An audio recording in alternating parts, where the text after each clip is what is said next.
We're back now at 8:11 with one of the biggest names in Hollywood, Megan Fox. She turned heads in the Transformer films, and now she gets her first title role in Jennifer's Body, playing a small-town cheerleader possessed by a demon who feeds on high school boys.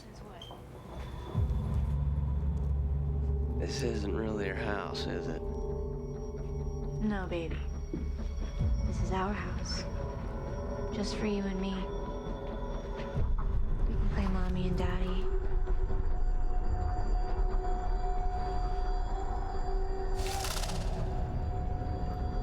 No way. I need you frightened. I need you hopeless. Megan Fox, good morning. We just want to point, she was putting coffee down, nothing more sinister. And you said to me earlier, this is a comedy.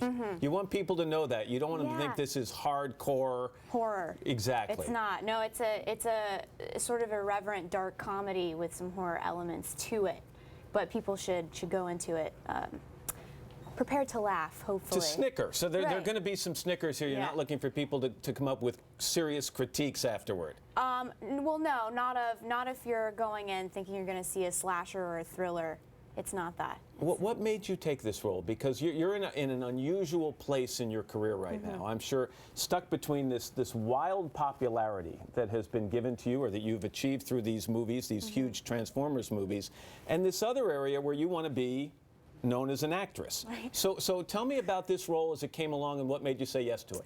Well, the script, I mean, Diablo Cody wrote the script, and that's really all I needed to know. Before I even opened it, I wanted to be a part of something that she was a part of because she's so brilliant, and I admire her. And on the first page, there's a belly laugh. I laughed out loud reading, and then there's a laugh on every page after that. So I just had to be a part of it. I thought that the writing was unbelievably original, and it was something that we haven't seen in theaters in a long time, a movie like this. It feels very 80s when you watch it. Let's stay on this place you're in right now, though. I mean, how kind of delicate a situation do you find yourself in? Your choices now are going to get analyzed a lot by the people who either want to see you in one way or aren't used to seeing you or want to see you in another way. Right. So how does that affect your decision making?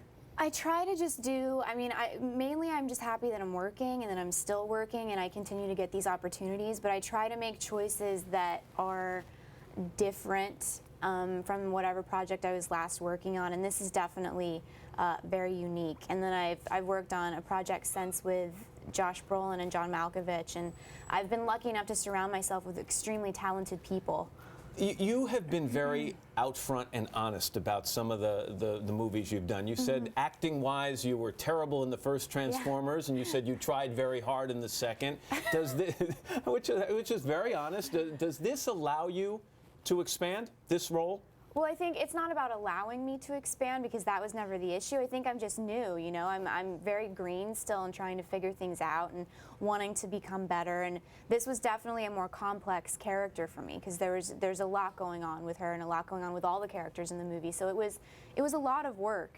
I put a lot of effort into it. You're also outspoken about your personal life. You said this, and I think it surprised a lot of people. Don't get nervous. You don't have to laugh. I'm so nervous. You said, I'm really insecure about everything. I never think I'm worthy of anything.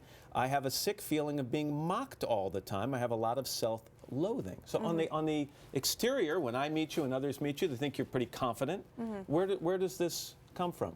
I think that all actors are pretty insecure. And I mean, in general, I obviously can't speak for everybody, but I think that's sort of what drives us into this business is that insecurity. And especially being a woman, I think all women, unfortunately, have some deep-seated insecurities for whatever reason because of how we're raised in society. And it's hard having so much focus on you all the time. It's hard to maintain that sort of confidence because you're always second-guessing yourself and questioning yourself and feeling like you're letting someone down or you're failing in one way or another because you can't please all of the people all of the time. So how are you handling this outrageous popularity right now? I mean, if you go on Google and you type the letter M in, it goes Megan Fox. I mean, it's amazing how many people have taken an interest in you. What's the best part about it and what's the worst part about it? Well, the best part about it, I mean, is you always feel blessed and lucky to have any sort of success in this business because it's so hard for most people to achieve it, and I feel like I do feel undeserving of it, but I feel like it came pretty easily because I was involved in something that was so big and so much bigger than I was, and it opened all these doors for me. I mean, the worst part about it is just the lack of anonymity, which is a hard thing to describe to people that don't understand, but it's when your privacy is taken away, or when people are constantly picking apart everything that you say or you do and judging it, it's tough to live in that space every day. It's basically like you're always in high school. You never get out of high school. Hollywood is a giant high school. And as we all know, parts of high school were terrible. Yeah. It's no, parts were great, though. You were going to guest host the season premiere of SNL. Yeah. You nervous about that? I'm so nervous. I have a fear of public speaking. That's not So good. That's not good. no.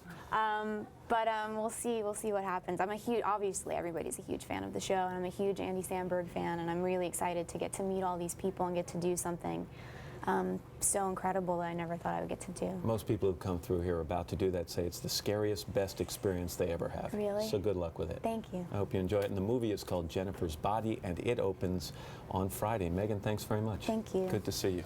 Coming up next, Jay Leno's primetime